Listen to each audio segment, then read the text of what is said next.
Alors, bonjour à tous, donc nous revoici pour la suite de la petite vidéo de cet après-midi.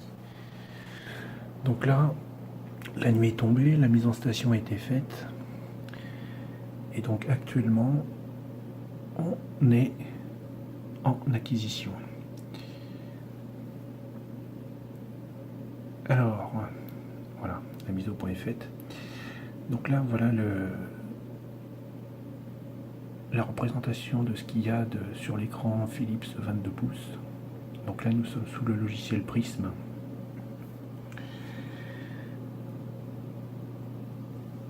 Donc ici, vous avez les fenêtres de commande des deux caméras CCD. Ici, vous avez la fenêtre de commande de la caméra d'autoguidage, donc qui fonctionne, qui est en cours. Vous voyez, il y a un temps de pause de 3 secondes. Ah. Voilà, donc la fenêtre d'à côté. Donc vous avez la fenêtre de pilotage de la caméra G4 16000, donc qui est en cours de pause. Là, on est à 86 secondes. Ce sont des pauses de 300 secondes que je suis en train de faire. Là, vous avez la température actuelle du capteur CCD. Donc tout est en cours.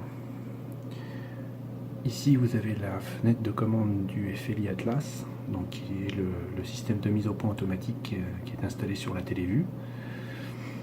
Là, vous avez la position courante 4,088.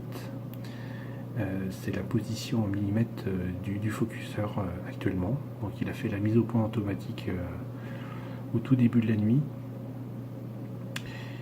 Ici, vous avez la fenêtre de commande de la tourelle de filtre Moravian, de la G4 16000. Donc là, actuellement, ce soir, j'ai fini la luminance sur la région d'M13, donc j'attaque la partie couleur. Donc là, je suis sur les poses à travers le filtre rouge. Donc le filtre rouge est sélectionné. J'ai programmé à peu près 13 pauses de 300 secondes sur le filtre rouge. Et de même pour le filtre vert et le filtre bleu, qui se feront dans le reste de la nuit. Ici, vous avez la fenêtre de commande du système GoTo Gemini de la Losmandy Titan. Donc ça, une fois que le pointage est terminé, je m'en occupe quasiment plus, j'y touche même plus d'ailleurs. Alors ici, la grande fenêtre que vous avez ici au milieu de l'écran, c'est la fenêtre des observations automatiques. En fait, ce sont les acquisitions automatiques. Donc vous avez plusieurs onglets. Là, je vais mettre la souris. Vous avez plusieurs onglets: acquisition télescope, acquisition flat. Si on revient un petit peu en arrière, là, donc cible ou objet, focalisation. Donc là, la fenêtre d'exécution est en cours. Donc là, la pause c'est terminé. Donc là, ça nous l'indique. Hop, la réacquisition, pause démarrée, réacquisition de l'autoguidage. Donc la pause de 300 secondes vient de redémarrer. En fait, j'ai programmé le système de façon à ce que dès que l'erreur est inférieure ou égale à 0,3 pixels, la pause de 300 secondes s'enclenche. Tant qu'on est au-dessus de 0,3 pixels d'erreur, la pause de 300 secondes ne s'enclenche pas. Donc ça, c'est une petite programmation qu'on peut faire sous Prism. Donc la fenêtre des observations automatiques ici.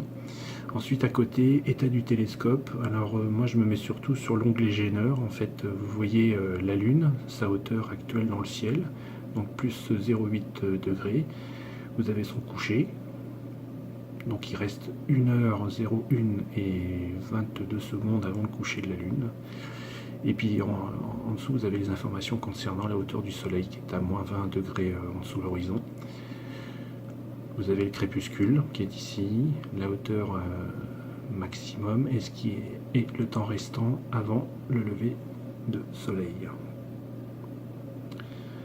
Sur la fenêtre d'à côté, vous avez le Tracking Inspector de Prism. Donc en fait, c'est lui qui surveille par l'intermédiaire de valeurs et de courbes l'autoguidage. Donc là vous voyez, il y a un petit rond jaune qui se déplace dans un petit carré blanc. En fait, ça ce sont les erreurs qui sont enregistrées toutes les 3 secondes, ainsi que les corrections effectuées sur les moteurs de la monture.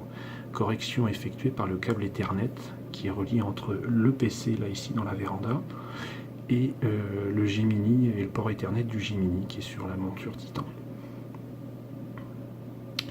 Donc là on voit les erreurs et les corrections qui s'égrènent. Donc le capteur d'autoguidage est programmé, moi je l'ai programmé là pour des pauses de 3 secondes. Et donc vous avez le graphique qui représente en fait toutes ces valeurs. Donc là vous avez la déclinaison, là ici l'ascension droite. Alors les pics en vert, en fait ce sont les effets du diffring entre deux pauses de 300 secondes de la caméra principale. Le système est programmé pour faire un décalage. Alors là je l'ai programmé pour un décalage de 2 pixels maximum, ce qui permet après au traitement de pouvoir nettoyer certains artefacts dans les images, notamment tout ce qui est pixels chaud ou froid, traces de satellites, d'avions, etc., etc. Donc vous voyez, le système est en cours. Donc vous voyez, là en haut vous avez un petit rappel DX, donc c'est l'ascension droite, vous avez l'erreur actuelle, DY la déclinaison, et au bout de 3 secondes, toutes les 3 secondes, hop, vous voyez, donc là j'ai une erreur de 0,12 pixels, 0 sur l'ascension droite, 0,02 sur la déclinaison, et là ici vous avez 0,48 pix, c'est l'erreur de suivi moyen. Donc vous pouvez voir que c'est très très précis. Donc en fait on s'aperçoit que là le petit rond jaune, en fait toutes les erreurs en fait sont quasiment concentrées dans le carré blanc qui représente un carré d'1 pixel par 1 pixel en fait. Ici vous avez les images de la G4 16000 qui s'affichent dès que les pauses de 300 secondes sont terminées. Donc après je peux faire un zoom pour voir si tout se passe bien, s'il n'y a pas eu de bobo durant la pause de 300 secondes. Et puis le système renclenche une pause de 300 secondes dès que l'autoguidage est égal ou inférieur en erreur à 0,3. Et puis ici vous avez la fenêtre de l'étoile de guidage, donc de la deuxième petite caméra CCD G1 301. Donc l'étoile de guidage est là. Et c'est cette étoile que le système surveille en permanence. Donc il repère une position initiale au début de la séquence d'autoguidage et il maintient la position de l'étoile à cette position initiale.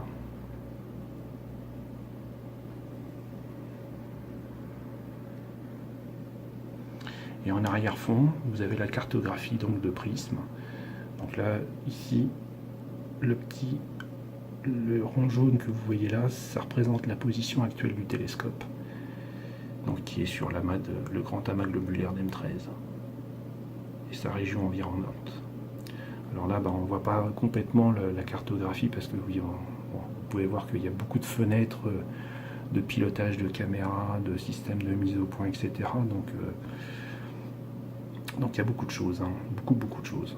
Et heureusement que j'ai un écran de 22 pouces parce que sur l'écran du portable, qui était un écran de 17 pouces, toutes les fenêtres étaient concentrées, c'était pas facile à voir. Alors vous voyez, le petit rond jaune, il est sorti du carré là. Donc on est sur un entre-deux de pause de 300 secondes. Donc il a fait une opération de diffring. Et là, le système est en train de ramener l'étoile. Vous voyez, 0,75, 0,50, 0,10, et hop, regardez. Et là, hop, la pause de 300 secondes est partie. Voilà. On était en dessous des 0,3 pixels d'erreur, la pause de 300 secondes est partie sur le capteur principal de la G4. Donc, actuellement, tout est en automatique.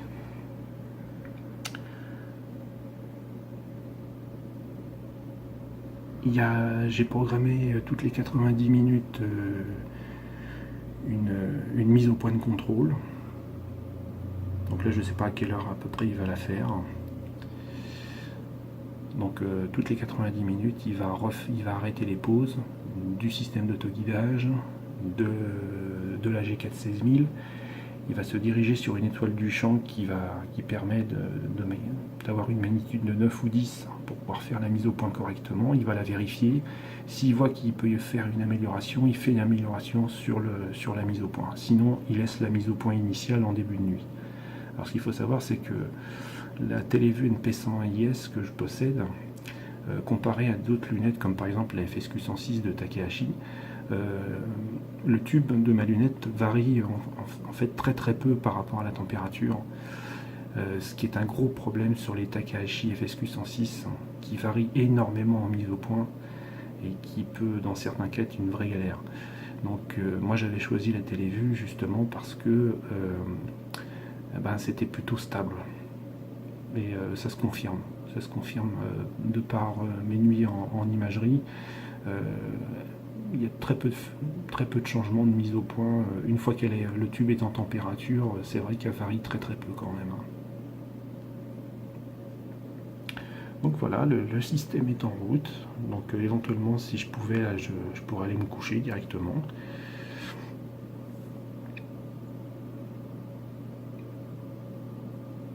Donc tout se passe bien.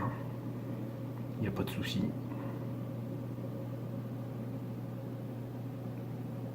Donc vous pouvez entendre, hein, la tour est très silencieuse. Hein.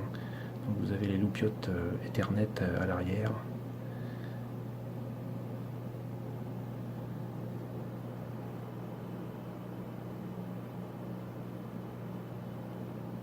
Donc tout ça c'est très silencieux. Là dans la véranda je suis vraiment chaud parce que dehors il fait un petit peu frais. Hein. Il y a l'humidité qui a dû arriver.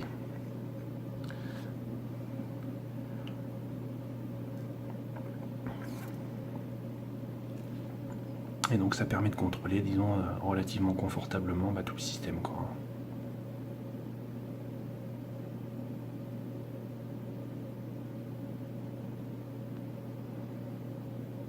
Donc voilà, là on est encore donc sur les pauses à travers le filtre rouge. Comme on peut voir là, le filtre rouge il est coché. Dès que les 13 pauses à travers le filtre rouge ont été terminées, le système va basculer automatiquement sur le filtre vert et puis tout à la fin le filtre bleu. Le filtre H-alpha ne va pas intervenir là sur les pauses en RGB. Hein. Le filtre H-alpha, je vais l'utiliser pour une seconde image. Après la région d'M13, je vais me diriger sur la nébuleuse de la cave Nebula. Donc là, le H-alpha va servir à ce moment-là.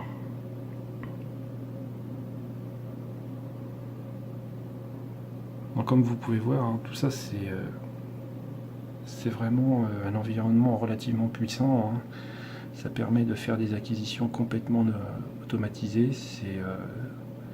Et puis encore une fois, ça permet, alors qu'avant j'étais au milieu du jardin, là ça permet de surveiller très confortablement les acquisitions au cours de la nuit, d'être au chaud,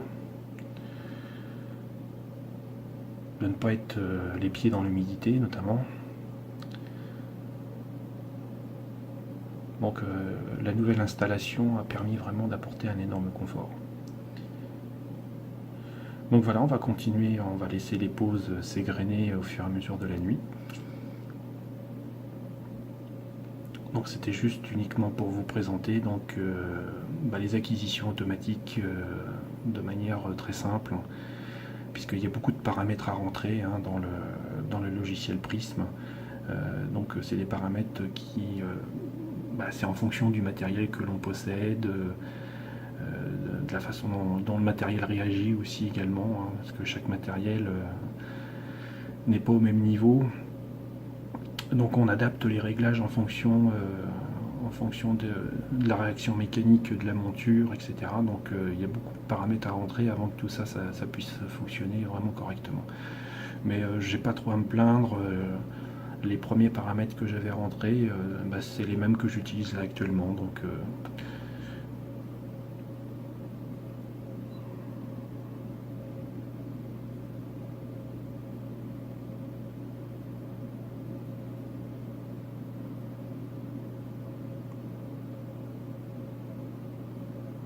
Donc voilà, une pause vient de se terminer. Donc l'autoguidage est en train de faire une opération de deferring. Donc là, le système est en train de ramener l'étoile. 0,4, 0,38.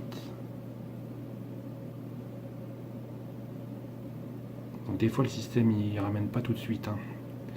Ça dépend des montures. 0,19, mais ça y est, c'est reparti. Donc la pause de 300 secondes sur la G4C2000 vient de repartir là.